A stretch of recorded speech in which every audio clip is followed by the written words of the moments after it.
Bonjour tout le monde, bienvenue à Entrepreneurs sur les projecteurs. Catherine Lavoie, son coach performance. Je reçois aujourd'hui Stéphane Dallaire de Kera Capital. Merci Stéphane d'avoir accepté mon invitation.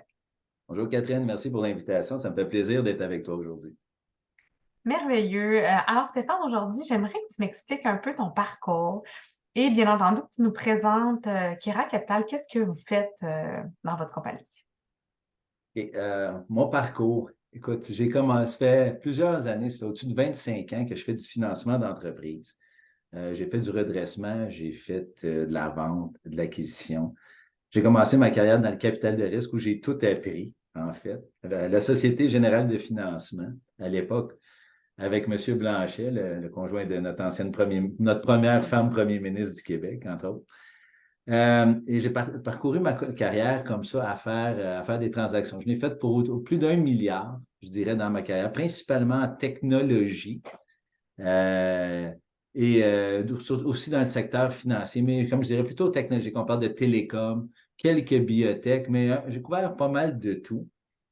Je suis comptable agréé, je suis CFA et j'ai un MBA. Alors, ça m'a donné, j'ai fait mon école pour me permettre justement de faire du financement d'entreprise. Alors, aujourd'hui, je suis chez Kera où on fait encore du financement, de la vente et de l'acquisition d'entreprise. Excellent. Puis dis-moi, dans ton parcours, tu as été employé, tu as été maintenant entrepreneur, donc tu as vécu des hauts et des bas, mais souvent des fameuses montagnes russes. Pourrais-tu nous parler un petit peu des situations que tu as vécues puis des apprentissages que tu as eus à travers tout ça? Écoute, la première chose que je vais dire, c'est que on apprend jamais autant que quand ça va mal. C'est vraiment dans les périodes difficiles que j'ai appris le plus. Tu n'as pas le choix, il faut que tu te débrouilles. Euh, et dans ce métier-là, même si ça semble très glamour, c'est souvent très difficile. On deal avec différents types de personnalités. On deal avec d'autres entrepreneurs. Euh, alors, c'est vraiment, c'est pas toujours évident, mais vraiment les bonnes personnes, il y a du bon monde avec qui tu vas travailler. Puis ça facilite les choses. Euh, et surtout quand ça va moins bien. C'est plus le fun d'être avec des gens, c'est plus le fun d'être avec des gens agréables, si je peux dire. Ouais. Euh, je dirais dans l'ensemble, j'ai eu un parcours quand même assez intéressant, mais comme je dis, j'ai pas vraiment de mauvaises expériences. J'ai des expériences plus difficiles et avec des personnes, comme je dis, des personnalités. Les entrepreneurs, ils ont tous leur personnalité, ils ne sont pas entrepreneurs par hasard. Et j'ai appris beaucoup à travers ça. Je ne sais pas si ça répond à ta question un peu, Ah Catherine. ouais, c'est correct. Ah ouais. En OK. fait, on n'apprend jamais autant que quand ça va mal, puis le bon monde, ben, ça facilite les choses. Ça que c'est les deux grandes lignes que je retiens de ce que tu dis. Exact. À travers aussi ton parcours, puis maintenant avec Kera, tu as sûrement des clients un peu chouchous. Tu sais, avec quel genre de personnes ou quel genre d'entreprise tu aimes travailler? Ah, d'ailleurs, c'est drôle, j'en ai un, en fait, que je pense que tu connais. Ah? Vraiment une personne gentille, généreuse, je dirais très généreux. Puis quand je dis généreux, là, pas parce qu'il ne fait pas attention, au contraire, c'est un homme qui est très organisé, très structuré, ce qui est toujours le fun à avoir. Un entrepreneur, mais d'une aimabilité, toujours souriant, des beaux bonjours, d'une franchise. Tu sais, travailler avec lui, c'est bien, tu sais, dans ce cas-ci, c'est une vente d'entreprise et la personne, bien, c'est regarde là, je travaille avec toi, on forme une équipe et il y a vraiment une attitude comme ça. Alors, on ne peut pas ne pas réussir avec ça, surtout qui est très, très, très organisé, je veux dire, pas comme on en voit souvent, mais c'est vraiment un plaisir, c'est agréable de travailler avec. Ouais, non, c'est ça. C'est, c'est- Comme je dis, c'est vraiment la chimie avec les gens aussi, puis leur volonté.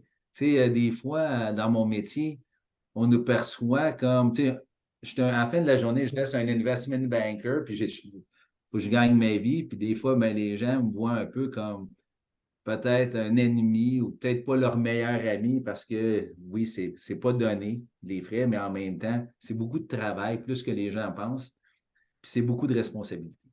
Ouais, non, je suis d'accord avec toi. Puis c'est drôle, j'avais une conversation cette semaine avec quelqu'un, puis la personne, je la challengeais sur ses chiffres, puis c'est ce qu'elle me disait aussi. Fait que, tu sais, on passe pour les gros méchants, on les empêche d'atteindre leurs rêves ou de réaliser leurs rêves, mais tu sais, le but, c'est pas de les empêcher, c'est de les accompagner pour faire les choses de la bonne façon, puis de prendre les bonnes décisions. Puis l'aspect financier, ben, c'est pas le côté marketing qui fait rêver, puis qui met la compagnie par en avant. On regarde les chiffres par en arrière, puis on se dit, bon, OK, comment qu'on peut, oui, faire les choses puis planifier pour que ça fasse du sens. Fait que je te comprends très bien. Je passe à travers une situation comme ça aussi ces temps-ci. Puis, Et Catherine, si je peux rajouter, oui, tu sais, je sais vas-y. comme dans le cas de Kera Capital, OK? Tu sais, moi, on est tous des professionnels, on est tous plusieurs années d'expérience. Puis une des choses importantes quand on fait ce métier-là, c'est le réseau. Le réseau fait toute la différence. Mais le réseau, ça s'est produit sur plusieurs années. Fait que quand les gens nous versent des honoraires ou une commission, ils ne payent pas juste pour le travail qu'on fait à l'heure actuelle, ils payent pour tout l'historique, tout le bagage qu'on apporte, tous les contacts qu'on a faits pendant notre carrière, toutes les expériences qu'on a vécues. C'est pour ça qu'ils payent. Pas pour, ben, tu as fait mon plan d'affaires ou tu l'as révisé ou tu m'as été arrivé avec une stratégie. Ce qui fait que comme dans ton cas, que tu fais du bon travail, Catherine, c'est l'expérience que tu as, c'est l'historique, c'est tout ce que tu as autour de toi. Les gens oublient, ils pensent que c'est pas comme faire un gâteau, là. C'est un petit peu plus compliqué que ça, là. Non, c'est ça. Ben, moi, je dis que c'est une intelligence d'affaires. Fait que, tu sais, ton Exact. intelligence d'affaires, oui, c'est des connaissances, des compétences, mais tout ce que tu viens de dire, c'est ce que tu as acquis autour, les relations qui t'ont bâti, ton réseau. Tu sais, si tu baignes avec, si tu côtoies des gens qui font des gâteaux, ben, tu vas être super bonne en gâteau, mais si tu côtoies des gens d'affaires, comme ce qui est notre cas, on côtoie plein de types de gens, ben, notre expertise devient encore meilleure avec le temps. Fait que, tu Exact. sais, je suis Exact. entièrement d'accord avec toi.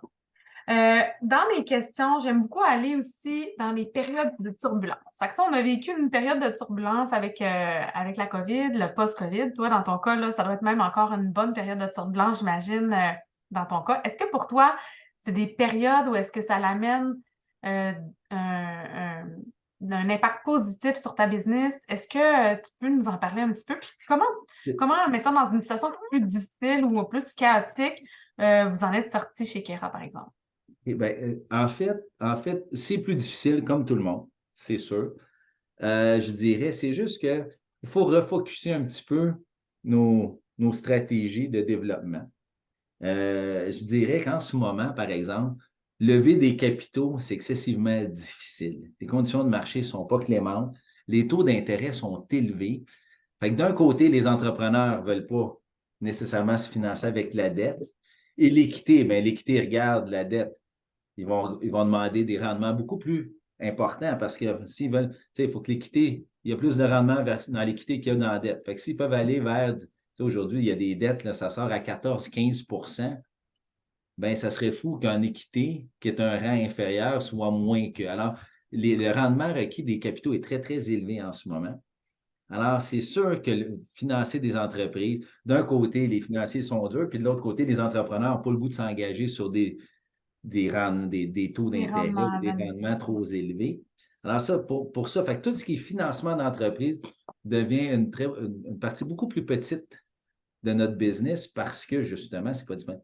De l'autre côté, par contre, dans la vente et l'acquisition d'entreprises, justement, pour les mêmes raisons que je viens d'expliquer, ben, il y a bien des entreprises qui se retrouvent dans des situations un petit peu plus précaires et là, sont prêtes à vendre. Ils veulent vendre.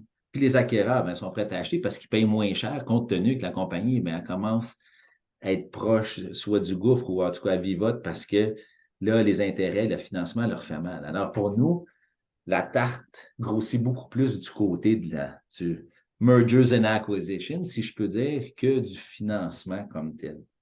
Fait que est-ce que c'est sûr que c'est bien plus le fun quand on a les deux qui roulent à fond de train. Puis évidemment qu'une partie de nos commissions sont sur la transaction, si je peux dire. Alors, plus les transactions sont grosses, évidemment, dans une période dépréciée comme on est aujourd'hui, mais les transactions vont être un peu, on va en avoir plus, mais ils vont être plus petites. Mm. Les multiples changent, les valeurs sont moins grandes. Alors, on compense de l'autre côté. Mais c'est un peu plus difficile pour nous aussi quand même, mais on a quand même pas, on est pas mal actifs pareil, là. Mais comme je dis, c'est juste la nature change un petit peu dans ce qu'on va avoir plus de business. Non, puis tu sais, je pense que ce que tu amènes, c'est bien, tu sais, dans le sens que quand il y a des situations différentes, tu sais, les gens qui étaient en événementiel, qui faisaient de la production, j'en ai rencontré la semaine dernière, ils faisaient de la production d'événements extérieurs. Ben, c'est sûr qu'avec la COVID, ils n'ont pas pu faire de la production extérieure, ben, c'est de se retourner de bord puis de dire, OK, ben, je vais travailler un autre champ, puis être plus diversifié dans son portefeuille. Exact. Fait que c'est d'avoir différentes clientèles. Tu fais des lumières quand il n'y a plus de bureaux qui se rénovent, ben, des lights que j'ai rencontrés en entrevue sur les projecteurs, il l'a mentionné. Lui, ce qu'il a fait, c'est que ça l'a amené à se tourner vers une autre expertise, puis il a développé des lumières pour les serres intérieures. Fait que là, il y a un nouveau champ d'expertise, puis ça l'a explosé internationalement. Donc, c'est de voir comment qu'on peut réinventer. Puis souvent, des périodes de turbulence, moi, souvent, je dis pour amener du changement, c'est plate à dire, mais ça prend de la pression, puis ça prend des ondes de turbulence. Puis ça, ben, c'est soit que ça passe ou ça casse. Fait que Exact. la période de turbulence est bonne, puis justement, ça t'amène à toi de dire, ben, je vais faire ma diversification puis me concentrer là-dessus. Fait que Exact. merci de ce commentaire-là. Puis je pense que les entrepreneurs, des fois, qui ont le nez trop collé, qui ne voient plus les solutions, mais d'entendre un commentaire comme le tien puis de dire, regarde, tu sais, on se décolle le nez, on regarde un peu, ah, il y a peut-être un secteur dans vente à fusion-acquisition qui va être plus lucratif à court terme, on va lâcher un petit peu tout ce qui est financement de capitaux. On n'arrête pas, mais on va faire notre développement des affaires plus sur l'autre volet. Exact. OK, je comprends, je t'entends. À travers ton processus aussi, comment tu fais pour rester passionné? Parce que on n'a pas parlé de tes succès, mais nous, toi et moi, on s'est parlé off record de tes succès que tu as vécu, tout ça. Tu sais, tu pourrais dire un jour, ben, OK, moi, je m'arrête, puis je profite, je m'en vais sur mon bateau, puis je m'en vais en voyage avec ma blonde, je prends en retraite. Qu'est-ce qui fait que tu es resté, puis tu es encore passionné de ce que tu fais aujourd'hui? Comment tu fais Écoute, pour rester inspiré? écoute, je te dirais, Catherine, je dois encore travailler, fait que j'ai pas un gros bateau et une si grosse maison que ça, parce que comme tu l'as mentionné plus tôt, j'ai eu des hauts et des bas, autant professionnels que personnels. Alors, mais j'aime encore ce que je fais. Et je vais te dire, pour qu'est-ce qui me garde passionné, j'ai commencé ma carrière dans le capital de risque, comme je te disais plus tôt. Et je suis une personne qui est assez curieuse dans la vie. J'aime apprendre. Et une des choses que j'aime le plus dans mon métier, c'est que c'est jamais pareil. C'est toujours différent. Et c'est de rencontrer des gens avec des idées et des projets. C'est toujours le fun parce que j'ai jamais rencontré un entrepreneur à ce jour qui n'est pas passionné de la bébelle qu'il développe. Ils sont tous, puis ils t'en donnent. Puis c'est de voir la- comment je dirais, l'espoir, la lueur, le drive qu'il y a dans ces gens-là. Moi, je carbure beaucoup à ça parce que je sors de là, puis aïe, aïe, tu sais, j'apprends quelque chose. À toutes les semaines, j'apprends quelque chose. Chaque fois que je rencontre un client, puis il me parle de sa compagnie, je viens d'apprendre quelque chose de nouveau.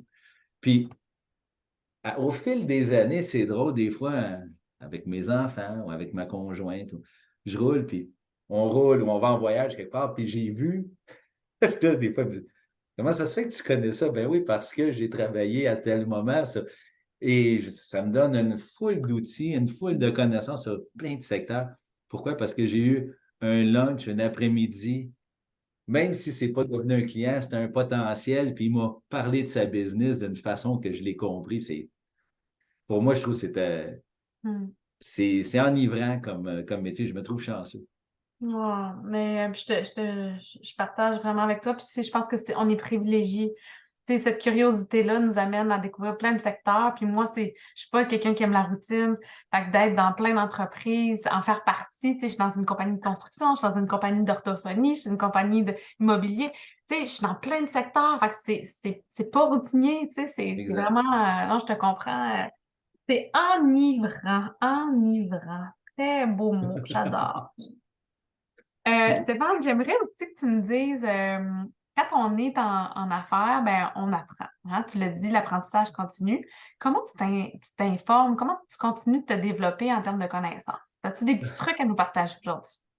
Euh, ben, je dirais, écoute, c'est sûr que les associations professionnelles, c'est un classique. Mais en fait, il y a tellement, je te dirais, il y a tellement d'informations qui circulent. Souvent, ça va de l'air fou un peu ce que je vais dire, Catherine, là, mais outre tout, mais des quelques lectures que je dois faire comme professionnel ou je dirais, il y a beaucoup d'informations que j'ai. Là, je suis tout seul dans mon bureau, là, c'est correct. C'est que beaucoup de avec mes collègues. Je partage beaucoup avec mon environnement, mon entourage, parce que l'information circule tellement vite, puis on a tellement que, tu sais, ils savent mes champs d'intérêt, je connais les leurs, puis ça devient comme, on fait comme un peu du potinage, si on peut dire, quasiment. Mais, hey, as-tu vu telle affaire qui s'est passée là? Ils vont m'indiquer, puis là, je vais aller lire ou je vais aller voir c'est quoi. Euh, j'ai des entrepreneurs, des clients ou des partenaires d'affaires. Ils vont m'envoyer un texto. As-tu vu telle nouvelle passer? Parce que, comme je dis, il y a tellement de nouvelles. Ah Puis, ouais. tu sais, les nouvelles qu'on a au Québec, je veux dire, j'écoute les nouvelles, mais j'ai pas le temps de tout absorber tout le temps. Non? Beaucoup des informations se font dans l'informel. Puis ça, parce que, comme je dis, il y en a tellement, puis ça va tellement vite que je me fais aiguiller par mon entourage souvent. Bienvenue dans le club. Moi aussi, c'est un peu ça. Fait que le Google part le matin, mais l'informel, mon chum me dit Hey, t'as-tu entendu, là? Il y a un camion sur le pont qui a parti en feu, genre. Non? Fait que j'étais un peu comme toi. L'informel me plaît beaucoup aussi. sais, puis je dirais, tu sais, oui, j'écoute les nouvelles, ma demi-heure de nouvelles en prenant mon café le matin, mais c'est quand même limité hein, par Ouais. rapport à ce qui se passe dans le monde. Là, puis dans mon métier surtout. Tu sais, c'est pas à LCN ou à RDI le matin que je vais voir qu'est-ce qui se passe dans le milieu financier. Fait que, quoi que j'ai quand même Bloomberg, là, mais bon, comme je dis, there's only so much I could do at once. Là, tu sais. Non, c'est ça, en même temps. OK. Quand on est dans une croissance, tu accompagnes les entreprises en croissance, tu vas les aider à faire l'acquisition, des fois la vente. Euh, Ils vivent des chaos. Moi, je dis souvent des chaos semi-contrôlés. Alexis, un de mes clients, aime utiliser ce mot, puis je le reprends beaucoup.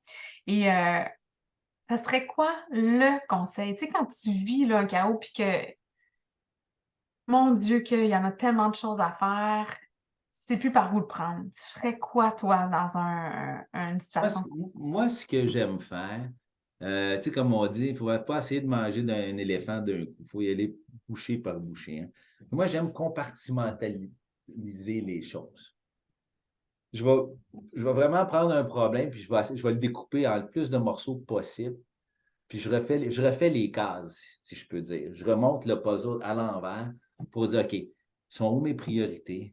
C'est quel est le séquencement qui va faire du sens pour tout le monde, dépendamment des disponibilités. Tu sais, ça peut être compliqué ou comme ça peut être simple, mais j'aime bien découper en morceaux pour deux raisons. Un, c'est plus facile de t'y retrouver puis de te comprendre.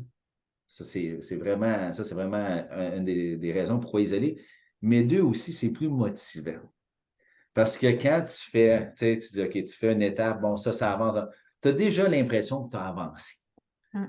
Alors, mais si tu ne fais pas ça, puis tu n'as pas l'impression d'avancer, tu vas toujours être le chaos et tu vas te faire partie du chaos assez vite. Alors, il faut vraiment que tu prennes du recul, tu dis, OK, j'ai ce morceau-là. Bon, c'est-tu de la RH? C'est-tu des TI? OK, bon, sortons des TI. Qu'est-ce qui va mal dans les TI, dans l'organisation? Pourquoi les systèmes ne fonctionnent pas? Ou c'est-tu mon staff? Y a-tu un problème d'intégration dans mon staff? Bon, tu sais, il faut vraiment, vraiment, puis dans certains cas, puis là, c'est là que tu te rends compte si tu as besoin d'aide ou pas pour aller chercher professionnel excellent. Tu dis, ouais, ça, c'est pas trop, faire tous les plans ressources humaines, c'est pas nécessairement ma force, mais je vais aller me chercher une personne que je connais qui est capable de m'aider là-dedans. Fait que là, je vais commencer à impliquer des gens autres. Mais pour faire ça, pour savoir exactement où je m'en vais, je dois le découvrir. Non, puis je sais même pas ce que toi. Puis, tu sais, moi, je fais des ateliers, t'en as assisté à un, là, le plan 80 jours. C'est un peu ça, c'est de leur faire prendre conscience de OK, j'ai tout ça à faire. Puis c'est drôle, le client ce matin, c'est ce qu'il me dit. Il dit, moi, j'aime ça avoir le mapping de tout ce que j'ai à faire. Pas pour me stresser, mais pour mettre des cases. OK, ça, je choisis Exact. délibérément de le faire là pour le 3 prochains mois. Puis le reste, ben, ça reste sur le back burner. Puis si c'est pas dans mes priorités de ce mois, de ce trimestre-ci, ben, je vais les regarder pour l'autre trimestre. Fait que d'avoir, comme tu dis, de compartimenter les choses, puis de les mettre en fonction de tes priorités. C'est une très, très bonne solution pour vivre un chaos et traverser le tout. Fait que D'accord, par merci pour exemple. ce bon conseil que je te dirais que je te seconde. On s'en va vers la fin de la rencontre. J'aimerais ça que tu me parles un peu de tes citations. Est-ce que tu as des gens qui t'inspirent, des quotes? Ça peut être ta grand-mère, ça peut être un entrepreneur reconnu, ça peut être Warren Buffett. Qui t'inspire et est-ce que tu as des citations que tu utilises ou que tu voudrais nous partager aujourd'hui? Des citations que j'utilise souvent. Ah, j'essaie de penser, là. J'en ai pas qui me viennent en tête. J'essaie de faire attention. Je ne suis pas très citation, Catherine. As-tu un adage, mettons, je sais pas moi, la personne qui se lève tôt? Tu sais, des fois, il y a des gens qui ont Oui, je le sais. des petits rituels. The early bird gets the worm, genre. Ouais, c'est ça, exactement. Fait que, tu sais, il y en a Euh, qui ont des petites routines ou des phrases clés, tu sais. Non, j'en, t'en as j'en pas? ai j'en ai un, mais je ne suis pas sûr, je peux dire. Ben oui, on est juste Euh, entre nous, là. je dis toujours Screw me once, shame on you, screw me twice, shame on me. Oh, OK, OK. Ben, regarde, tu vois, Parce il y que, en a. Ben, parce- ouais. ben, je vais dire souvent ça parce que, euh, comme je dis, c'est un milieu dans lequel on vit, c'est pas toujours facile, là, fait que, Ouais. et puis, je peux pas dire que tous les entrepreneurs sont toujours nécessairement honnêtes et straight up. Tu sais, je veux dire, on voit toutes sortes de gens là-dedans.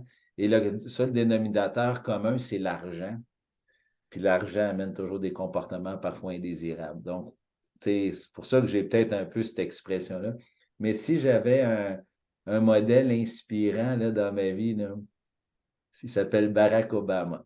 C'était ça. S'il y a une personne que j'aimerais m'asseoir, c'est pas un homme d'affaires, mais je trouve que c'est un être humain, un grand homme, Ouais. Ben, disons-le c'est un comme ça. leader, hein. C'est un leader. Moi, je pense que c'est le mot, il y en a pas.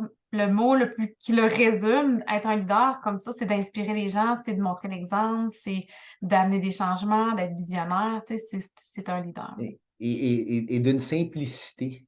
Mm. D'une simplicité. Écoute, il y a une série qui est sortie sur Netflix que David Letterman fait. Il passe en entrevue, tu sais, des gens célèbres. Et son Ouais. premier, c'était Barack Obama. Il lui a demandé, il dit, qu'est-ce que tu fais le lendemain que tu n'es plus président? Et lui de dire, j'ai dormi.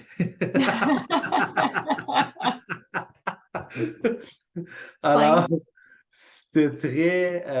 c'est le personnage. Donc, non, mais bon, c'est Non, mais c'est ça. C'est d'avoir des gens qui nous inspirent. Je pense que la clé, tu sais, outre les citations, c'est d'avoir des gens qui sont un peu nos modèles, qui nous donnent envie, tu sais, des fois, quand on a des moments plus durs, ben, de dire, OK, lui, il ferait quoi, tu sais, pour peut-être se remettre dans une posture un peu plus extérieure à la situation. Puis, ah, ben, je pense que Barack, il ramènera ça simple, simple, simple. Ben, regarde, je fais quoi le lendemain que je me lève? Je dors, tout simplement. Tu sais, ça reste à l'essentiel.